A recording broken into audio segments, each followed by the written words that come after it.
안녕하십니까. 신의균의 국방TV 시큐리티 뉴스입니다. 자, 오늘도 우크라이나 전황 그리고 중동 상황 같이 보겠습니다.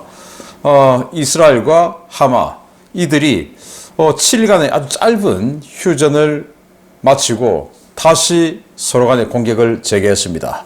특히 이 IDF는 가자지구 또 레바논 남쪽의 헤즈볼라 그리고 후티 등 완전히 전방위적으로 공세를 시작을 했는데요. 어떻게 진행되는 건지 또 이 이스라엘이 정말 강력한 한 방을 후티에 날렸는데 미사일 기지를 폭격해 버렸습니다. 어떤 내용인지 같이 보도록 하겠습니다. 자, 우크라이나 전황 먼저 보겠습니다. 정말 처절한 사투를 벌였네요. 우크라이나군은 러시아군을 1280명 사살했다라고 밝혔고, 이 우크라이나군의 주장이 사실이라면 러시아군은 33만 명 전사자 돌파했다라는 엄청난 상황입니다. 전차는 13대 격파, 장갑차 32대 격파, 차량 38대 격파, 특수장비 12대 격파, 야포 22문 격파, 다른장 로켓 2문 격파, 무인 항공기 22대 격추 등의 전과가 있는데, 병력도 아주 많이 사살하고 그리고 장비들도 꽤 많이 파괴시킨 이런 사투가 벌어지고 있고, 전선 상황은 이 우크라이나 총참모부는 주요 전선에서 73회의 교전을 했다. 전선은 어렵다. 라고 밝혔는데, 어제는 100회가 넘는 교전을 했고, 교전 숫자는 어제보다 한 30회 줄었지만, 사상자는, 즉 전사자는 어제보다 한 100명 정도 더 많죠. 그만큼 치열하게 전투가 벌어지고 있다라는 거고, 그래서 우크라이나는 이 러시아의 11월 이 1일 병력 손실이 1차 대전 때와 비슷하다. 1차 대전 정말 어마어마한 인명피해를 1차 대전 참전국들 전체가 다 입었죠. 참호전을 통해서 기관총, 철조망 이런 것들이 등장하면서 철조망으로 적의 진격을 늦추고, 그리고 참호를 파서 적의 포격에 대해서 피해를 적게 만들고, 그리고 기관총자를 설치해서 철조망에 걸려서 못 오는 적을 사격하고 이런 것들로 해서 정말 인류 역사상 최대의 전사자가 발생한 게 1차 대전인데, 그 1차 대전 때와 비슷한 전사자다라고 하니 이런 정말 엄청나게 많은 전사자가 맞는 것 같기도 합니다. 젤렌스키 대통령은 쿠판스크의 최전선 지휘소를 시찰해서 장병들을 독려했고, 여기에서 총참모장 그리고 스리키 상장 같은 이 지상군 사령관 등 군 최고 수뇌부들과 여기에서 또 회의를 했어요. 일단 쿠판스크 전선 보면 이 우크라이나군이 상당히 밀렸습니다. 이 북쪽에도 꽤 많이 밀린 걸 볼 수가 있고, 그리고 이 경합지역도 훅 밀려서 경합지역이었던 곳이 러시아 영역으로 표시가 되고, 그리고 다시 밑으로 또 경합지역이 형성되고, 이 동쪽에서도 지금 경합지가 많이 형성돼 있는 이런 상황을 봤을 때 지금 우크라이나군이 상당히 밀리고 있고, 여기 보시다시피 러시아군이 공습을 계속하고 있는 이런 상황입니다. 자, 이름으로써 이 젤렌스키 대통령은 이 지휘관 회의에서 자포리자 지역의 요새화 작업을 위한 징집을 예고했습니다. 자포리자, 그동안 6월 초부터 우크라이나군이 공세를 폈던 우크라이나군의 대공세라고 했던 바로 그 주 공격로가 자포리자인데, 이제는 오히려 우크라이나가 이 자포리자를 요새화해서 지켜나가기로 했다. 6월 달부터는 서방에서 지원해 들어오는 전차, 장갑차, 포탄 아주 많으니까 우크라이나가 공세했는데, 이제는 그런 여력들이 줄어들고 오히려 러시아가 북한제 탄약 등으로 힘을 얻고 때려 들어오니 오히려 자신들이 전선을 유지하기 위해서 이제 참호를 파야 되는데, 이 요새화 작업하려면 인력이 있어야 되고, 인력이 부족하니 그러면 징집해서 참호 요새화 작업하는 인력으로 동원하겠다라는 걸 예고했습니다. 그 정도로 지금 이 자포리자 전선도 완전히 어렵고 오히려 수세로 돌아섰다라는 걸 알 수가 있습니다. 자, 우크라이나 의회는 전쟁 중에 선거 치르지 않기로 잠정 합의를 했다라는 건데, 이건 그럴 수밖에 없어요. 우크라이나 헌법이 전쟁 중에는 선거를 치를 수 없도록 되어 있다고 합니다. 그런데 원래는 스케줄상 내년 초가 대통령 선거 시한인데, 그러나 헌법이 그러니 헌법을 개헌해서 선거를 치를 수는 없지 않습니까? 개헌하는 것도 또 선거해야 되니까. 그래서 그냥 내년 초 대통령 선거는 안 하기로 했다라는 거고요. 살루즈니 총참모장은 미국의 찰스 브라운 합참의장과 통화를 해서 적에 대한 소모전 이 작전을 설명했다. 지난번에 잘루즈니 총참모장이 러시아군 소모전, 그래서 이 대공세라고 하는 이 기간 중에 러시아군을 계속 소모시키면 결국은 러시아가 너무나 큰 피해를 입고 결국 러시아 국내에서 반전 여론이 일어나서 전쟁이 끝날 것으로 생각을 했는데 그게 잘못됐다라고 실토를 했죠. 그런데 또 적에 대한 소모전 지금 또 하고 있는 겁니다. 지금 1280명, 어제는 1100명 뭐 계속 이러고 있으니 왜냐? 저는 이제는 어쩔 수 없이 소모전을 할 수밖에 없지 않느냐. 왜? 이제는 그들이 공세 이력을 계속 해나갈 동력이 없죠. 지금 서방 세계는 지원에 대한 피로도를 느끼고 있고 또 실제로 지원이 줄어들고 있고 이런 상황이다 보니 그러면 이제 반대로 자신들이 참호를 파고 러시아군을 참호 속에서 계속 막아내면서 시간을 끌고 러시아의 병력뿐만 아니고 이 국가 재정, 경제 등에 대한 소모에 들어가면서 이제 장기간 전쟁으로 가면서 이런 식으로 이제 압도적인 전력 우위에 의한 소모전이 아니라 수세에 몰린 이런 상황에서 참호전을 통해서 러시아의 경제력과 군사력을 소모시키겠다. 뭐 이런 쪽으로 저는 봅니다. 우크라이나 총리는 미국이 러시아 자산 압류법 이거 지금 계류 중에 있는데 이걸 통과시켜서 우크라이나를 재건하는 데 도와줘야 된다. 이렇게 주장을 했고 이코노미스트는 서방은 푸틴을 막기 위해 더 많은 것을 해야 된다. 즉 우크라이나 지원해야 된다. 잊으면 안 된다. 이런 보도를 했고요. 좀 안타까운 상황인데요. 러시아는 신형 란셋 드론으로 자폭 드론이죠. 또 장거리 타격을 했어요. 수호-25. 지금 우크라이나 입장에서는 굉장히 하나하나가 다 소중한 자산인데 수호-25 공격기 비행장에 이런 식으로 기지에 계류되어 있는 걸 때려버렸습니다. 그래서 이 주기된 수호-25를 그냥 쫙 들어가면서 시커가 탐지하고 있는 이 모습 그리고 파괴하는 모습까지 다른 또 드론이 촬영을 해서 확실하게 우리가 때린 거 맞잖아 라는 것을 이제 보여줬죠. 참 안타까운 또 아쉬운 자산입니다. 또 우크라이나는 헤르손의 교도보를 점점 확대하고 있다라고 주장을 했고 러시아는 아니다. 방어 성공 중이다. 이렇게 상반된 주장을 했는데 일단 이 우크라이나 측의 주장을 받은 뉴욕타임즈의 척 발언은 이런 식으로 헤르손 전선을 도식을 했어요. 그래서 이쪽에서 계속 우크라이나군이 공세를 하고 있고 이 노바카프카 쪽 이쪽에서는 이 전과를 확대해서 조금 이 교도보가 확대되고 있는 이런 모습을 보여주고 있습니다. 자, 그런데 이 러시아 측 오신트죠. 라이바는 아니다. 지금 이 우크라이나가 강을 건너와서 공세는 하고 있지만 그걸 지금 막아내고 있다라고 도식을 했습니다. 러시아는 바흐무트 서부 그리고 남부 지역 공세를 확대했는데 우크라이나가 드디어 바흐무트에서 밀리기 시작했습니다. 프리고진이 완전히 그냥 권력에서 밀려날 때 또 바흐무트 전선에서 빠질 때 뭐라고 했냐. 이 바흐무트 한 달 반이면 우크라이나에 넘겨줄 것이다 라고 했는데 우크라이나는 바흐무트를 넘겨받지 않았죠. 왜? 그 정도로 치열한 공세를 안 했습니다. 그리고는 기차 철도죠. 이 철도를 중심으로 서쪽을 우크라이나가 장악을 하고 있었는데 드디어 이 철도의 한 일부분, 서쪽의 일부분, 이 클리치슈카 쪽을 이렇게 잃어버렸어요. 뭐 이런 모습들을 봤을 때 정말 우크라이나가 지금 많이 부족하다, 전력이 부족하고 화력이 부족하다라는 걸 느낄 수가 있고 시내 북쪽에 또 여기도 경합지가 많이 늘어났다라는 걸 우리가 볼 수가 있습니다. 즉 러시아군이 공세를 효과적으로 전과를 확대하고 있다라는 걸 알 수가 있는 장면이고 또 여기 이 북쪽에서도 도로를 따라서 상당히 러시아군이 북서진하고 있는 모습까지 볼 수가 있습니다. 참 안타깝습니다. 자, 이제 중동 상황 보겠습니다. 자, 11월 30일 기준 누적 76명 석방하고 그리고는 이제 뭐 양측이 휴전 연장 협상을 했는데 그게 결렬됐죠. 그래서 이 IDF 즉 이스라엘군은 하마는 휴전 합의를 위반했다. 교전 재개한다라고 공식 선언했어요. 그 휴전 합의 위반은 뭐냐? 일단 이제 더 이상 내줄 인질도 없다.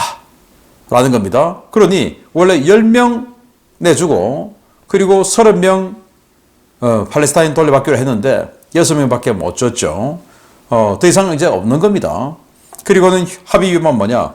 좀 이따 제가 알려드리겠는데 그들이 가자 지구에서 동쪽으로 이스라엘 지역으로 로켓탄을 여러 발 쐈어요. 그러니 이제 이거는 이제 끝난 거지 하면서 교전 재개됐다라고 군에서 공식 선언하고 북부 지역 레바논 그리고 후티 등등 해서 완전히 동시다발적으로 공격에 들어갔다라는 겁니다. 토니 블링컨 미 국무장관이 텔아비브 수도를 방문했죠. 그런데 이 이스라엘 작전 방식을 바꿔서 민간인 좀 보호해야 된다. 지금 민간인 피해 너무 크지 않냐라고 지적을 했다라고 하는데 네타냐후 총리하고는 이 뭔가 좀 접점이 아주 많이 틀어져 있다. 그래서 분위기 별로 안 좋았다고 합니다.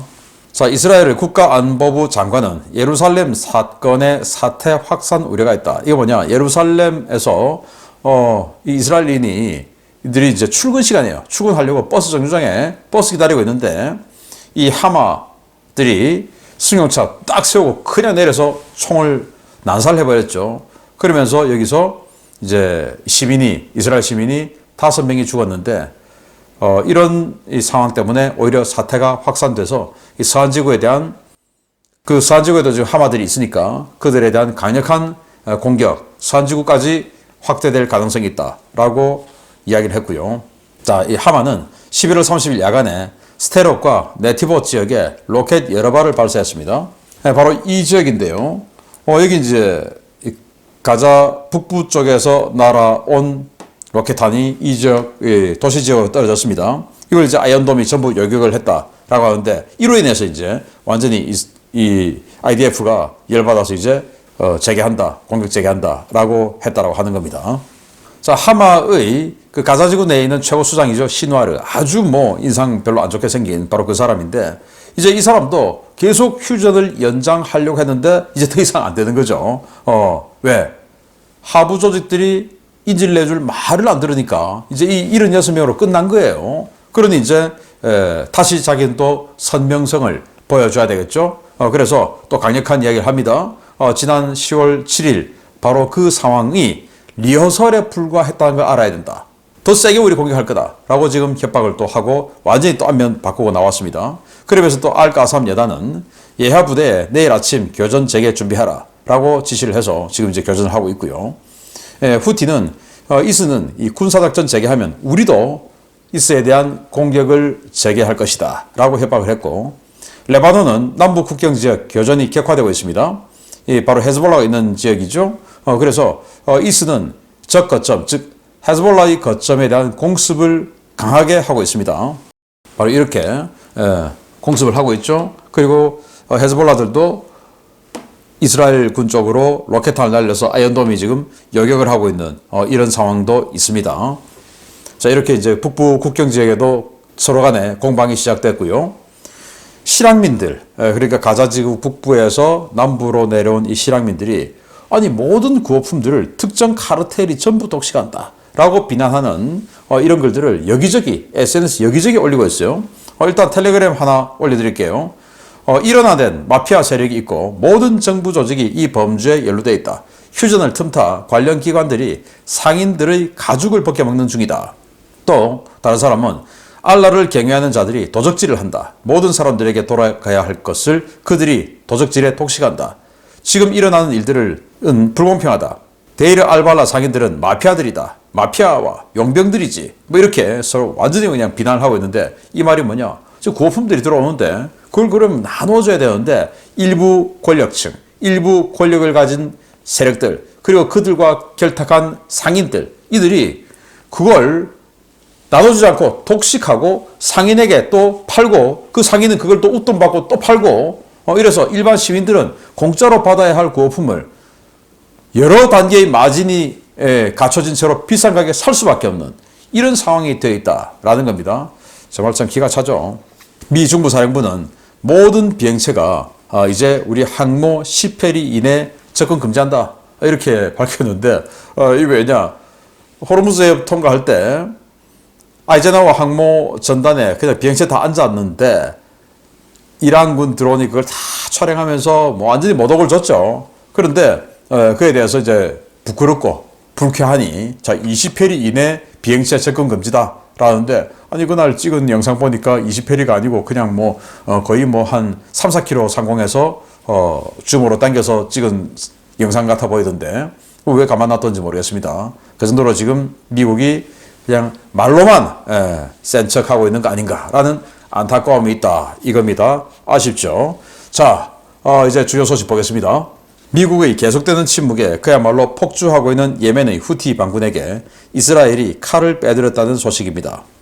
후티가 장악하고 있는 예멘 수도 사나 인근의 후티 스커드 미사일 기지가 공습을 받았습니다. 이스라엘을 향해 여러 차례 미사일을 날렸던 예멘 후티 반군의 미사일 기지에서 현지 시각 11월 30일 오후 연쇄 폭발이 식별되었으며 해당 폭발은 공습에 의한 것으로 보인다고 현지 오신트 소식통들이 12월 1일 리포트했습니다. 예멘 현지 시각으로 11월 30일 오후 늦게 보고된 이 폭발은 예멘 서부에 있는 수도 사나 외곽의 후티 군사시설에서 발생했는데요. 목격자들은 해당 기지에 뭔가가 날아와 충돌했으며 그 직후 큰 굉음과 검은 연기가 솟구쳤다라고 전했습니다. 해당 기지는 후티가 미사일 기지로 사용하는 곳으로 여러 발의 탄도미사일과 순항미사일이 저장되어 있는 시설로 알려졌는데요. 이번 폭발로 기지 시설 상당수가 파괴되고 상당 시간 화재가 계속된 것으로 전해졌습니다. 현지 소식통들은 서쪽 하늘에서 뭔가가 날아와 충돌한 뒤 폭발했다는 목격담을 근거로 미국이나 이스라엘이 공습을 실시했을 가능성을 제기하고 있는데요. 해당 사건에 관여했냐는 중동 매체들의 질의에 대해 미 중부사령부는 우리는 그 어떤 유형의 공격도 실시한 바 없다라며 선을 그었습니다. 예멘 서부 해안에서 약 180km 떨어진 곳에 위치한 이 시설은 현재 홍해에 전개되어 있는 미국의 이지스 구축함 토마스 하드너, 메이슨, 카니 등에 탑재된 토마호크 미사일의 사정권 안에 있습니다. 그러나 12월 1일 현재 메이슨함은 지부티에 입항했고 사건 인근 해역에는 카니함이 항해 중이지만 사건 발생 시각이 일몰 이전의 낮이었고 토마호크 미사일 비행을 목격한 사람은 아직 나타나고 있지 않습니다. 현지 오신트 소식통들은 후티가 이란제 방공 무기를 여러 종류 운용하고 있고 토마호크 미사일은 어렵지 않게 탐지해 요격할 수 있는 능력을 갖고 있기 때문에 이번 공격에는 토마호크 미사일이 아닌 다른 무기가 사용되었을 가능성이 높다고 보고 있습니다. 가장 유력하게 거론되는 무기는 이스라엘 전투기에서 발사되는 공대지 미사일인 램페이지인데요. 이스라엘이 시리아를 공습할 때 자주 사용하는 이 미사일은 306mm 지상발사 지대지 유도 로켓을 공대지 발사형으로 개조한 모델입니다. 이 로켓은 마하 1.6이라는 비교적 빠른 속도를 갖고 있고 대단히 높은 명중 정밀도를 발휘하는 것으로 유명한데요. 사거리도 250km에 달하기 때문에 홍해 공해상에서 발사할 경우 이번에 파괴된 사나 외곽의 후티 군사시설을 충분히 타격할 수 있습니다. 이번 폭발이 이스라엘 전투기에 의한 공습이라면 이번 전쟁 발발 이후 이스라엘의 첫 번째 예멘 공습으로 기록될 것으로 보이는데요. 아직 누가 공격한 것인지조차 모르고 우왕좌왕하는 후티 반군. 피해 조사 이후 이스라엘의 어떤 보복 조치를 취할지 지켜봐야겠습니다. 네, 여기 지금 저기 산 쪽에 큰 화염이 솟아오르고 있죠. 이걸 좀 크게 보면 이제 이런데 여러 곳에 찍혔어요. 동영상 같이 보시겠습니다. 이 지역이 과거 내전 당시부터 스커드 미사일 기지로 사용됐던 곳이다 라고 하는 것이고 지금도 이란에서 들여온 탄도미사일 그리고 순항미사일 등을 저장해 놓고 사격하는 그 미사일 기지라는 건데 지금 이 휴전 기간 중 그리고 이 최근에 이스라엘 관련된 상선들 컨테이너선이 공격을 받거나 납포되거나 납포하려고 했는데 이제 구출되거나 등등 이런 일이 계속 있었죠. 그리고 이스라엘 향해서 성공하진 않았지만 탄도미사일 날아오고 순항미사일 날아오고 드론 날아오고 자 이런데 미국이 하지 않은 일, 미국은 자신들의 이지스함을 향해서 탄도미사일 2발이나 날아왔는데도 가만히 있었는데 이스라엘은 이런 식으로 공격을 한 것 같습니다. 그러면 이게 이스라엘이 한 거 맞냐? 미국이 한 거 아닌가? 미국은 일단 중부사령부 공식 성명으로 우리는 그 어떠한 공격도 하지 않았다라고 발표를 했고 현재 이 홍해에 세 척의 이지스함이 있는데 이 이지스함 중에서 한 척 메이슨함은 지부티에 지금 입항했어요. 이스라엘 상선 구출했죠. 구출작전 하고 그 구출작전 할 때 일본 해상자위대의 무라사메급 구축함 한 척 같이 했다라고 하는데 또 알고 보니 우리 양만추남 또 인근에서 같이 작전했다고 합니다. 자랑스럽습니다. 잘했어요. 박수 쳐주고 싶은데요. 우리 양만추남하고 메이슨하고 일본 해상자위대 무라사메하고 같이 작전을 했고 그리고 그 메이슨은 지금 이제 휴식하러 지부티에 입항을 했으니 미사일 쏠 수 없죠. 그리고 토마스 허드너 여기는 이 시나이 반도 쪽에 완전히 접근해서 그쪽에서 이 바탄 전단을 호위하는 임무를 하고 있어서 너무 멀고 그리고 이제 칸이냐라는 건데 이 낮이었기 때문에 토마호크는 5m가 넘죠. 그래서 시속 1000km가 안 되는 속도로 날아가면 눈에 보입니다. 그런데 보았다라는 사람이 없어요. 그래서 토마호크의 가능성은 떨어지고 그러면 더 작고 더 빠른 뭔가가 날아와서 터진 거다. 라는 건데 그건 뭐냐? 이스라엘이 와서 공습한 거다라는 거죠. 이스라엘에서 이 미사일 기지까지 1850km예요. 자, 이러면 뭐 F-15가 됐든 F-16이 됐든 중간에 공중급유 한번 받아야 되죠. 근데 이 지역, 메카, 제다 이 지역에 계속 지금 공중급유기 셔틀 돌고 있지 않습니까? 그래서 이 메카 상공에서 공중급유 한번 받고 그리고 때리고 그리고 돌아갈 때 또 급유 한번 받고 돌아간 거다. 이렇게 보는데 아마 뭐 F-15 또는 F-16I 하지 않았을까라고 생각하는데 바로 이겁니다. 램페이지 미사일. 이 램페이지 미사일로 시리아 이런 데 계속 때렸던 바로 그 미사일이에요. 그거 가지고 이제 때려서 아까 동영상 보셨듯이 이 화염이 계속 무클무클 오르죠. 겨우 뭐 미사일 이거 한 발 맞았으면 꽝 하고 말아야 되는데 이건 아예 뭔가 불에 타는 것이 계속 식별이 된 거 아니겠습니까? 그 말은 뭐냐? 미사일 저장고가 파괴됐을 가능성, 그로 인해서 유폭되었을 가능성이 크다라는 건데 아무튼 이스라엘이 과감한 공격을 했는데 후티는 또 가만히 있을 거냐? 이제 휴전도 끝났고 더욱 크게 확전되는 상황이 오지 않을까라고 생각되는데 계속 조사해서 알려드리겠습니다. 마치겠습니다. 감사합니다.